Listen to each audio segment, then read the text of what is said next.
Good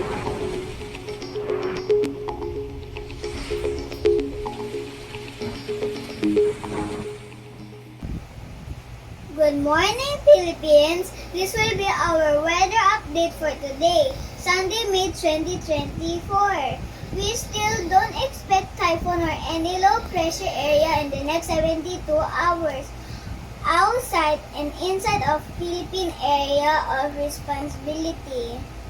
But right now, we are having two weather systems that are affecting our country today, the shear line and easterlies.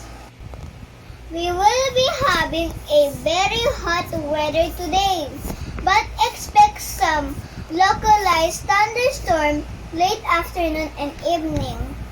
Hottest area today will be at Dagupan City with heat index of 48 degrees Celsius, and the rest of the country will experience a heat index ranging between 42 degrees Celsius to 47 degrees Celsius.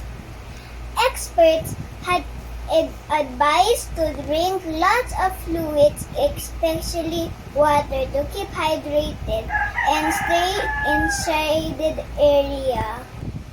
The sun will set today at 6:14 p.m. and will rise tomorrow at 5:36 a.m. For more details, visit our website at as.dost.gov.ph. So that's it for the meantime, our weather today. This is Eliana Rodriguez Claros reporting live at AS Weather Center. See you again on our weather update. Take care, everyone!